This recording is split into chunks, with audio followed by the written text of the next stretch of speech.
हमने खुद कॉटन की तबाही फेरी है और हमारे जो इंडस्ट्री से कॉटन सेस कलेक्ट करते रहे वो अनचेक्ड ज़ाया होता गया है। पिछले 15-20 साल एग्रीकल्चरल डिपार्टमेंट्स थे, उनकी वो कारकर्दगी नहीं रही।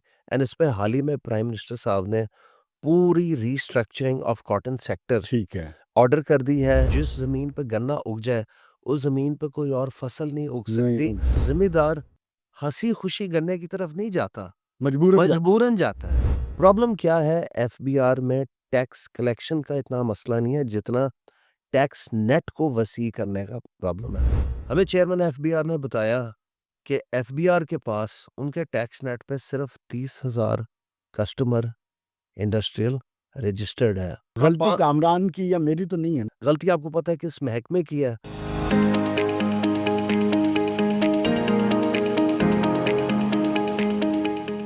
बिस्मिल्लाहिर्रहमानिर्रहीम। नाज़रीन, आज जिस शख्सियत को हमने आज पॉडकास्ट पे मदऊ किया है वो किसी तारुफ की मोहताज नहीं है। जनाब कामरान अरशद गाजी साहब, थैंक यू वेरी मच, आप तशरीफ़ लाए। अच्छा कामरान, देखें बात यह है कि पाकिस्तान की इंडस्ट्री के हालात तो हम सबको पता है, और मैं पिछले कई 4 महीने का डाटा उठा रहा था, तो उस डाटा में जो आपकी एलएसएम की ग्रोथ है वो तो आपको पता है नीचे जा रही है, और जो प्राइवेट सेक्टर इन्वेस्टमेंट है वो भी कोई 50% के करीब पिछले 6-7 साल की नीचे चली गई है। एफडीआई एनुअली आपका 1 या 1.5 बिलियन डॉलर के करीब है। इसके बावजूद सस्टेनेबिलिटी का आलम यह है कि आपके पिछले जो 4 महीने का टेक्सटाइल का डाटा है, जिसके आप एप्टमा के चेयरमैन हैं, वो 6-7% ग्रोथ पे है। तो मेरा पहला क्वेश्चन आपसे ये है, बीइंग चेयरमैन एप्टमा आप थे, कि इन हालात में अगर इतनी सी भी ग्रोथ है तो वो कौन से हल चीज़ें हैं जिनको अगर ठीक कर दिया जाए तो जो पाकिस्तान की इकोनॉमी की बैकबोन है टेक्सटाइल सेक्टर, वो दोबारा रॉक की तरह चलना शुरू हो जाए। थैंक यू जावेद साहब, आपने मौका दिया और आपने बड़ा एक वेल थॉट मेरा इंट्रोडक्शन दिया। क्रिटिसाइज़ करना, तनकीद करना बड़ा आसान है एंड वो मैं आपके प्लेटफॉर्म से नहीं ढूंढ रहा कि मैं अननेसेसरली हमारी गवर्नमेंट को, पॉलिसी मेकर्स को क्रिटिसाइज़ करूं।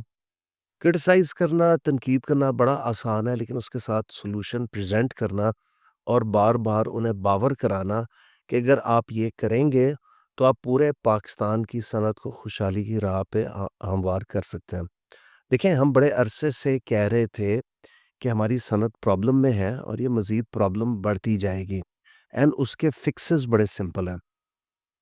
जैसे कि नंबर 1 बिजली का इशू है कि आप बिजली एक दफ़ा ₹45 तक लेके गए, फिर आप उसे ₹30 पे लाए, फिर आप वापस उसको ₹34-35 पे ले गए, जिसका मतलब है तकरीबन 12.5 सेंट। प्राइम मिनिस्टर ने 22% रुपया भी तो किया था अनाउंस, सर वो जो उसका बाई क्या हुआ? सर वो जो ₹22.98 का है, वो इंक्रीमेंटल पैकेज है और वो स्पेसिफ़ाई करता है कि आप पिछले साल से 60% ज़्यादा इज़ाफ़ी यूनिट्स जो कंज़्यूम करेंगे, तो वो इज़ाफ़ी यूनिट्स पिछले साल की कंज़म्पशन से 60% ज़्यादा आपको ₹22.98 पे मिलेंगे, ठीक है सर? तो वो हमारी फेडरल गवर्नमेंट कोई चीज़ आपको बगैर स्ट्रिंग्स अटैच के नहीं देती। शायद उनका ना फ़ोकस इस वक़्त सनअतकारी, फ़ॉरेन डायरेक्ट इन्वेस्टमेंट कोशिश शायद पूरी कर रहे होंगे, लेकिन उस पे नहीं है, नहीं तो ठीक है? इसके बगैर 240 तो ऑफिशियल फिगर है ना, मैं तो 300 मिलियन समझता हूँ। 300 मिलियन के मुल्क को जॉब क्रिएशन के बगैर, सनअतकारी के बगैर, क्योंकि सनअतकारी से तो जॉब क्रिएशन होनी है, तो कैसे चलेगा निज़ाम? सर ये इनको बार-बार बावर कराया है कि 1 सेकंड के लिए आप हमारे मसाइल को साइड पे रखते हैं। दुनिया का सबसे बड़ा मुल्क इंडिया बन चुका है, 1 अरब 44 करोड़, फिर उसके बाद चाइना 1 अरब 41 करोड़, फिर उसके बाद यूनाइटेड स्टेट्स ऑफ अमेरिका 35 से 38 करोड़ रफली वर्ल्ड पॉपुलेशन इंडेक्स पे आप देखते हैं।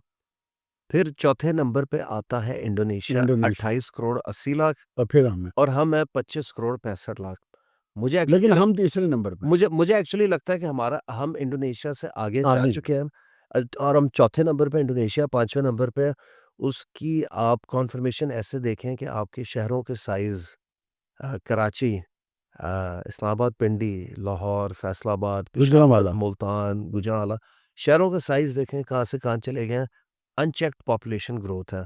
बल्कि मुझे आज हँसी आ रही थी, प्लानिंग कमीशन ने आज ही एक पोस्ट एडवर्टाइज़ की है मेंबर पॉपुलेशन की। उनको मतलब देर आए दुरुस्त है, ये ख़्याल जल्दी आ गया कि हम जो है चौथी बड़ी आबादी बनने जा रहे हैं 5वीं से, तो एक मेंबर पॉपुलेशन भी होना चाहिए पॉपुलेशन कंट्रोल पे जो काम करे। सर देखें, दुःख इस बात का होता है कि अनलाइक बांग्लादेश, पाकिस्तान के पास पूरी वैल्यू चेन है। हम कपास उगाते हैं, हमारे पास मेहनत कश लोग हैं, हमारे पास हमारे पास हर किस्म का फ्रूट मौजूद है, हर किस्म का कुदरती वसाइल मौजूद है। हमारा एक दुनिया का सबसे बड़ा नहरी निज़ाम है, फ्लैट फर्टाइल लैंड्स हैं। हम उसमें से किसी चीज़ का फ़ायदा नहीं उठा सके। तो आपकी आवाज़ उठाने के बावजूद ये जो कपास है 16 मिलियन से 4 मिलियन पे कैसे आई है? सर ये क्यों नहीं आप रोक सकते? क्यों नहीं पॉलिसी मेकर्स पे आपने प्रेशर बिल्ड किया और आज स्पिनिंग आपकी क्राइसिस में चली गई? सर ये एक बड़ी दर्दनाक कहानी है, और ये कहानी सबसे पहले तो रेगुलेटर के फ्लॉ से चलती है। अगर आप सेंट्रल पंजाब खानेवाल से लेके अपर सिंध घोटकी ढेरकी तक जाएँ, तो मेरा ख़्याल है कोई 3000 से ज़्यादा सीड कंपनीज़ रजिस्टर हुई हैं एंड 400 से ज़्यादा पेस्टिसाइड कंपनीज़। मुआवज़ा कर लेते हैं कि पड़ोसी मुल्क इंडिया में कितनी सीड कंपनीज़ हैं, वहाँ पे इज्तिमाई तौर पे 80 सीड कंपनीज़ हैं पोस्ट मोंसैंटो के, वहाँ एग्ज़िट्स हैं। ब्राज़ील में 5 से 6 सीड कंपनीज़ हैं। अमेरिका में 2 से 3 सर्टिफ़ाइड सीड कंपनीज़ हैं। तो सर ये तो सबसे पहले फ्लॉ आ गया रेगुलेटर का, कि इतनी सीड कंपनीज़ आपने रजिस्टर कैसे होने दी। ये चीज़ हमने वफ़ाकी वज़ीर फूड सिक्योरिटी उनसे रेज़ की 2 साल पहले, और उन्होंने एक अच्छा स्टेप ये नहीं, किया ये कि कंपनी है तो मैं 15-20 साल से सुन रहा हूँ नाम इनका। अभी उनमें से 800-900 की रजिस्ट्रेशन कैंसल हुई है। हुँ। कोई पेस्टिसाइड कंपनीज़ पे भी क्रैकडाउन हुआ है। दूसरा सर, हमारी ओवरऑल हार्वेस्टिंग टेक्निक्स काफ़ी पुरानी हो गई हैं। वो मेरा ख़्याल है provincial food and agriculture department को along with agricultural extension services farmer awareness पे काम करना होगा। उस पे 2 ढाई साल पहले काम हुआ था एंड उसकी वजह से आपने हमारी क्रॉप साइज़ बढ़ते देखा था, लेकिन जो लेकिन अब एक दोबारा माइनस हो गया। लेकिन अब दोबारा माइनस हो गया, और हमें एक और बहुत बड़ा खदशा या चैलेंज नज़र आ रहा है कि फेडरल गवर्नमेंट शुगर इंडस्ट्री को डीरेगुलेट करना चाह रही है। हमें सर उसमें ऐतराज़ कोई नहीं है, लेकिन उसमें जो सबसे बड़ा हमारा फ़ियर है, वो वो ये है 4 मिलियन पे हो जाएगी। कि वो बहुत सारा कपास का रकबा नहीं, बहुत सारा निकल आपका के तो बजट गन्ने में 8 चला जाए, मिलियन वाला है ना, वो भी खत्म हो जाएगा। वो भी ख़त्म हो तो फिर जाएगा। ये जो बची-खुची आपकी स्पिनिंग है उसका क्या होगा? वो सर कुछ ऐसे अनासिर हैं गवर्नमेंट में एंड कुछ मुख्तलिफ टेक्सटाइल इंडस्ट्री में भी कुछ ऐसे अनासिर हैं जो कहते हैं कि सारा कुछ इंपोर्ट कर लो, वैल्यू ऐड करके एक्सपोर्ट कर लो। कोई सर इस बात को समझने के लिए तैयार नहीं है कि एक स्पिनिंग मिल के पीछे 3 या 4 जिनिंग फैक्ट्रीज़ होती हैं। वो 3 या 4 जिनिंग फैक्ट्रीज़ डेली फुट्टी अपने ज़िले या इलाके की गल्ला मंडी से लेती हैं। उस गल्ला मंडी में डेली ज़िमीदार अपनी फुट्टी काश्त करके लाता है। तो ये सर पूरा एक इकोसिस्टम है, जिसमें कोई तकरीबन ढाई 3 करोड़ आबादी पाकिस्तान की मुंसलिक है। आप अगर तो रेडी हैं ये अनाउंस करने के लिए कि हमने उनको बेरोज़गार करना है, तो सौ बिस्मिल्लाह। लेकिन सर मैं ये रेडी नहीं हूँ कि उनकी जंग एप्टमा ना लड़ें, और एप्टमा ने पहली दफ़ा तारीख़ में किसान इत्तेहाद से, पीसीजीए से अलायंस कर लिया, एफपीसीसीआई को भी ऑन बोर्ड ले लिया, और हम सर एक नेशनल कॉटन पॉलिसी बनाने जा रहे हैं, इन सारे स्टेक होल्डर्स को ऑन बोर्ड लेके, क्योंकि सर ये हमारी फसल है और ये हमारा असास है, हमारे से मतलब मुल्क का। अब पॉलिसी मेकर्स ने फैसला करना है कि व्हाइट गोल्ड यानी कि कपास को बचाना है, या व्हाइट पॉइज़न यानी कि शुगर को बचाना है, गन्ने को। नहीं, देखें बात ये है, ओपन मार्केट है ना, जिस प्राइस पे आपने कॉटन प्रोड्यूस करनी है, अगर ज़िम्मेदार को उसका नेमुल बदल गन्ने की सूरत में ज़्यादा मिलता है, तो फिर आप कुछ भी कर लें, वो कॉटन की बजाय गन्ने पे जाएगा ना। तो क्वेश्चन फिर ये बनता है कि ज़िम्मेदार को कैसे सैटिस्फाई किया जाए कि जो उसका जो इकोनॉमी वाला काम है वो पूरा हो जाए। देखिए सर, ज़िम्मेदार जो है ना, वो एंड ऑफ द डे उसका पूरा हक है, वो भी बिज़नेसमैन है। This what I am and saying. वो कमाएगा तो अगली फसल काट अगल फसल पड़ेगा है। एंड वो अपना घर अपना फार्म चलाएगा। तो इसमें तो कोई दो राय है ही नहीं। इसमें हमने खुद कॉटन की तबाही फेरी है और हमारे जो इंडस्ट्री से कॉटन सेस कलेक्ट करते रहे, वो मुझे माज़रत के साथ कहना पड़ रहा है कि वो अनचेक्ड ज़ाया होता गया है पिछले 15-20 साल। एंड वो कॉटन सेस की मद में मुल्तान कॉटन रिसर्च इंस्टीट्यूट या जो एग्रीकल्चरल डिपार्टमेंट्स थे, उनकी वो कारकर्दगी नहीं रही। एंड इस पे हाल ही में प्राइम मिनिस्टर साहब ने पूरी रीस्ट्रक्चरिंग ऑफ कॉटन सेक्टर ठीक है। ऑर्डर कर दी है। एंड डिप्टी प्राइम मिनिस्टर की ज़ेर सदारत रिवाइवल ऑफ कॉटन की एक कमेटी बनी है जिस पे एप्टमा की एक वॉइस है। अब रही बात सर ज़िम्मेदार की, लेकिन ज़िम्मेदार को इसमें जो मुझे गुड न्यूज़ नज़र आ रही है आने वाले वक़्त में, कि जिसकी तरफ आपने पहले इशारा किया था, कि अनचेक्ड सीड मार्केट और अनचेक्ड पेस्टिसाइड मार्केट। बिल्कुल। तो अगर इन दोनों को काउंटर कर लिया जाता है, तो फिर आप समझते हैं कि कॉटन की यील्ड भी ज़्यादा आएगी। जब यील्ड ज़्यादा आएगी, तो पर एकड़ उसका प्रॉफिटेबिलिटी भी बेहतर हो जाएगी। डेफिनेटली सर, ज़िम्मेदार को देखें जब 25 से 30 मन, ज़िम्मेदार को देखें वारा तब आता है जब 20 मन से ज़्यादा पर एकड़ उसकी औसत आती है, उसकी यील्ड आती है। जब वो 20-25 मन के फिगर को टच करता है, उसके घर खुशहाली आती है। ऐसे तब वो इनकरेज होता है कि गंदम के साथ कपास लगाए। अब कपास का रोल क्यों वाइटल है? क्योंकि वो इसलिए वाइटल है कि गंदम काश्त करके वही रकबा कपास में जाता है। वो रकबा गन्ने में नहीं जा सकता। ज़हन में रखें कि जिस ज़मीन पे गन्ना उग जाए, उस ज़मीन पे कोई और फसल नहीं उग नहीं सकती, उग सकती। फिर वो बेकार हो जाती है ज़मीन। वो फिर उस ज़मीन को वापस fertile enough for cotton farming करने में सालों-साल लग जाते हैं। वो ज़मींदार अफ़ोर्ड नहीं कर सकता, तो ज़मींदार हँसी-खुशी गन्ने की तरफ नहीं जाता, मजबूरन जाता मजबूरन जाता है। ये ज़हन में रखें, है। मजबूरन जाता है। क्योंकि गन्ना ना उसको कीड़ा लगता है इतनी जल्दी, ना वो आंधी-तूफ़ान से या बारिश से इतनी जल्दी इफ़ेक्ट होता है। कॉटन का मसला ये है सर, वो दिन में गर्मी, रात में शबनम शबनम, परफ़ेक्ट वेदर कंडीशंस माँगती है। वो रेज़िस्टेंस टू पेस्ट माँगती है। बदकिस्मती से हम जो रिवायती बीमारियाँ हैं कपास की, leaf curl virus and pink bollworm, आज तक थ्रू R&D रिसर्च साइंस हम इनको उसका कोई हल नहीं ढूँढ हल नहीं सके, ढूँढ सके। ना हम कोई इसमें फ़ॉरेन एक्सपर्टीज़ एंगेज नहीं तो कर। अभी इसका हल निकलेगा?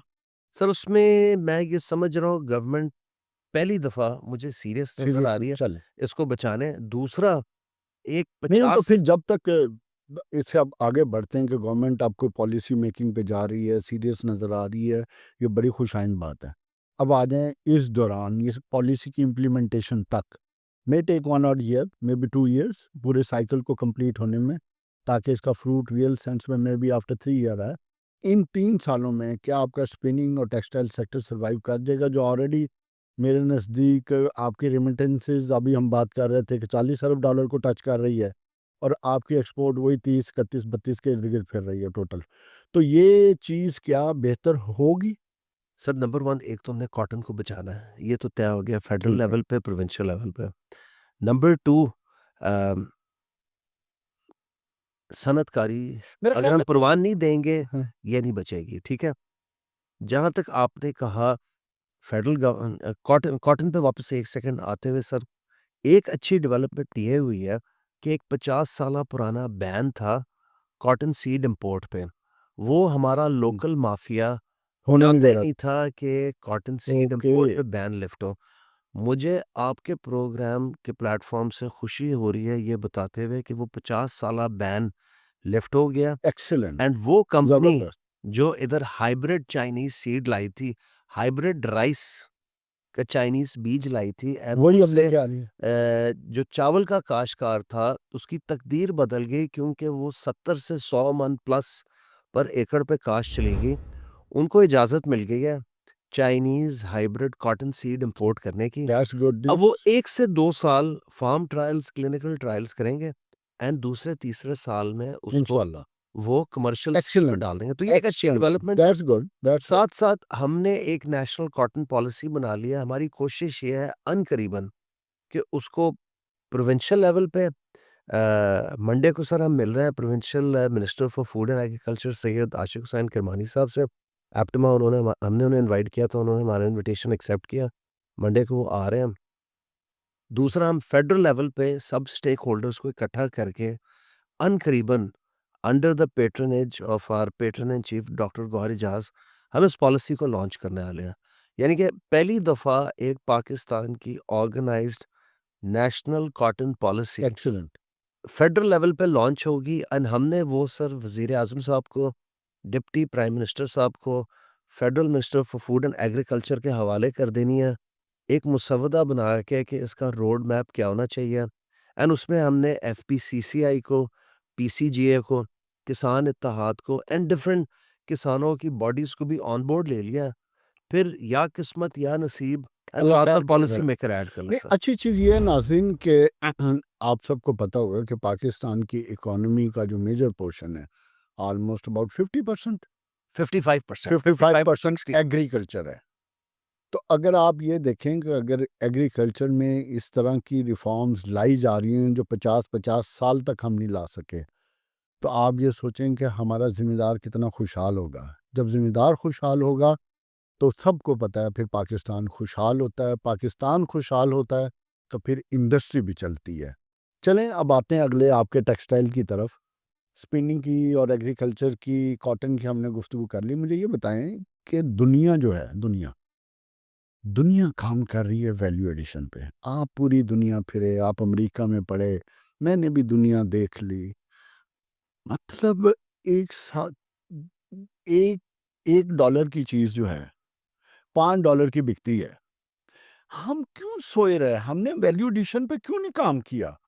अगर वैल्यू एडिशन पे काम किया होता पाकिस्तान की इंडस्ट्री ने, तो मैं समझता हूँ कि आज पाकिस्तान की शायद इंडस्ट्री की ये हालत ना होती।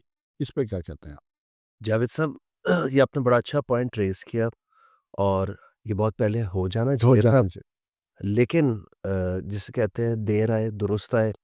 मैं इसमें पहला एक स्टैट आपके ऑडियंस के साथ ये शेयर करना चाह रहा हूँ कि पूरी दुनिया की इज्तमाही टेक्सटाइल मार्केट प्लेस कुछ तकरीबन 850 से 900 बिलियन डॉलर की है। ठीक ऐसे है? ही है, ऐसे ही है। उसमें पाकिस्तान के पास एक बड़ा मिनिस्क्यूल या पेटी 1.8% शेयर है at 17.8 $17 billion. Billion, yes. 17.8 billion dollar जो हमारा ऑफिशियल एक्सपोर्ट का नंबर था इस आउटगोइंग फाइनेंशियल ईयर का। ये आज से 2 साल पहले एक रिकॉर्ड हाई 19.3 को इसने टच किया था। फिर 2 साल ये गिर के 16.5, 16.6 पे था। इस साल आपको खुशी होगी जान के कि ये 16.6 से 17.8 पे रिबाउंड हुआ है। इज्तमाही एक्सपोर्ट पाकिस्तान की $2 बिलियन बढ़ी एंड उसमें लायंस शेयर 1.2 से 1.3 billion dollar directly textile industry ने ला के दिया। तो जो आपने ओपनिंग की थी अपने शो की कि ये एक उम्मीद की किरण है कि टेक्सटाइल एक्सपोर्ट बढ़ी, बाकी सारी माइनस हुई। ये मैं आपके प्लेटफॉर्म से आपके ऑडियंस को दिखाना चाहता हूँ कि इज्तमाही एक्सपोर्ट मनफी 15% है, जबकि टेक्सटाइल एक्सपोर्ट इज्तमाही सिर्फ 2% गिरी है। ये अभी भी एक उम्मीद की किरण है नहीं, एंड पहले 4 जी, महीने की तो पहले 5 महीने की है। अभी जुलाई, अगस्त, हाँ, सितंबर, अक्टूबर, नवंबर एंड इस ये नवंबर की 2% गिरी है, हुँ। लेकिन जुलाई टू नवंबर इज्तमाही एक्सपोर्ट्स -6% गिरी है। जुलाई टू अक्टूबर टेक्सटाइल एक्सपोर्ट 3% बढ़ी है। बड़ी है, यही मैं कह बढ़ी रहा है। था। तो ये एक उम्मीद की किरण है कि अगर गवर्नमेंट बिजली का रेट, गैस का रेट, शरह सूद जिसे काइबोर या इंटरेस्ट रेट कहते हैं एंड टैक्सेशन, ये 4 चीज़ों को अगर आपकी सरकार एड्रेस कर ले, तो कोई ऐसी वजह नहीं है कि हमारी ये टेक्सटाइल इंडस्ट्री परवान ना चढ़े एंड 17.8 बिलियन डॉलर की जगह शॉर्ट टर्म में ये आपको 25 से 30 बिलियन डॉलर शॉर्ट टर्म से मुराद 5 से 10 साल, एंड लॉन्ग टर्म में ये $50 बिलियन 20 से 25 साल पे टच ना कर सके। इसका एविडेंस ये है कि सन 2008 में 2007-8 में पाकिस्तान और बांग्लादेश दोनों की एक्सपोर्ट एक बराबर थी, तकरीबन $8 बिलियन, कामरान, एंड दोनों के देखो कर्जे एक देखो बराबर थे। देखो देखो देखो मैं वियतनाम, बांग्लादेश, इंडिया, किसी भी मुल्क से पाकिस्तान का कंपैरिजन पिछले 10, 15, 20 साल में नहीं सुनना चाहता, ना मेरे नाजरीन, क्योंकि हमने जो हो गया, अब हम आगे बढ़ना है। तो मैं अब आपसे जो इम्पोर्टेंट चीज़ पूछना चाहता हूँ, वो ये पूछना चाहता हूँ कि जो वैल्यू एडिशन है, जिस तरह आज से 20 साल पहले दुनिया के तमाम बड़े ब्रांड पाकिस्तान से चीज़ें बनाते थे, उनको ना आने में आपने 3 बातों का ज़िक्र किया। एक पावर सेक्टर का, दूसरा एफबीआर का। पावर की तो चलो मुझे समझ आती है, आईपीपीज़, ठीक है? But again my question is, दूसरा उसमें है, एफबीआर में क्या रुकावट है? ये तो हमारे हाथ में है ना।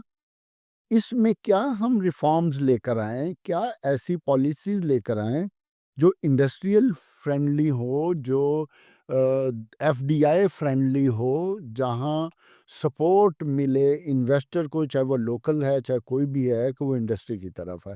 वो क्या रिफॉर्म्स लेकर आए? अच्छा, लेकिन उस सजेशन में इम्पोर्टेंट चीज़ आपने हमें ये बतानी है कि देखिए, मुल्क चलाने के लिए आपको टैक्स तो लगाने पड़ेंगे, मुल्क चलाने के लिए टैक्स कलेक्शन तो करनी पड़ेगी। फिर वो क्या रास्ता अडॉप्ट किया जाए कि टैक्स भी कलेक्ट हो जाए, रिफॉर्म्स भी आ जाएं, इंडस्ट्री भी चल पड़े? देखिए, इस वक्त हो क्या रहा है कि आपका मुल्क है 25.5 करोड़ आबादी, अनऑफिशियली शायद ज़्यादा। प्रॉब्लम, हमें टैक्स देने में कोई प्रॉब्लम नहीं है, ये मैं आपके प्रोग्राम से बड़ा क्लियर करना चाह रहा हूँ। टैक्स देने में हमें कोई प्रॉब्लम नहीं है। प्रॉब्लम इस वक्त पाकिस्तान का क्या है सर, बुनियादी तौर पे, कि आपकी ऑर्गेनाइज्ड या डॉक्यूमेंटेड इकोनॉमी $350 बिलियन की है, 350 से पौने 400, एंड आपकी अनऑर्गेनाइज्ड अनडॉक्यूमेंटेड इकोनॉमी $650 से $700 बिलियन तक पहुंच गई है। ये मैं नहीं कह रहा, ये आईएमएफ एंड वर्ल्ड बैंक की अपनी रिपोर्ट्स हैं कि जो अनऑर्गेनाइज्ड या अनडॉक्यूमेंटेड सेक्टर है पाकिस्तान का, वो 2.5 से 3 गुना ज़्यादा बड़ा है ऑर्गेनाइज सेक्टर से। प्रॉब्लम क्या है, एफबीआर में टैक्स कलेक्शन का इतना मसला नहीं है जितना टैक्स नेट को वसी करने का प्रॉब्लम है। जब हमारी मुलाकात हुई थी फील्ड मार्शल साहब से, एंड ये 37C 40B एंड बाकी और एफबीआर की शिकों के हवाले में जो हमारे पेट्रन इन चीफ ने ऑर्गेनाइज करवाई थी, तो उसके फ़ौरन बाद, एंड उसमें बड़ा मुस्बत स्टेप्स लिए गए थे। उसके बाद सर हमारी मुलाकात हुई थी चेयरमैन एफबीआर से एसआईएफसी के प्लेटफॉर्म पे।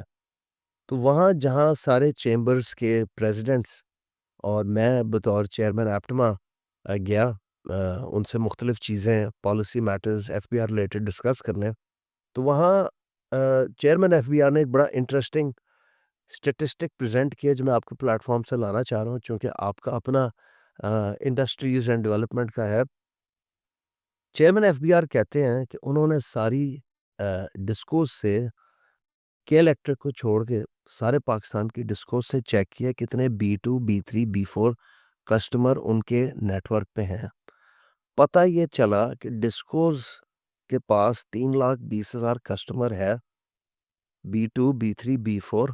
के इलेक्ट्रिक के पास 80,000 plus B2, B3, B4 customer है।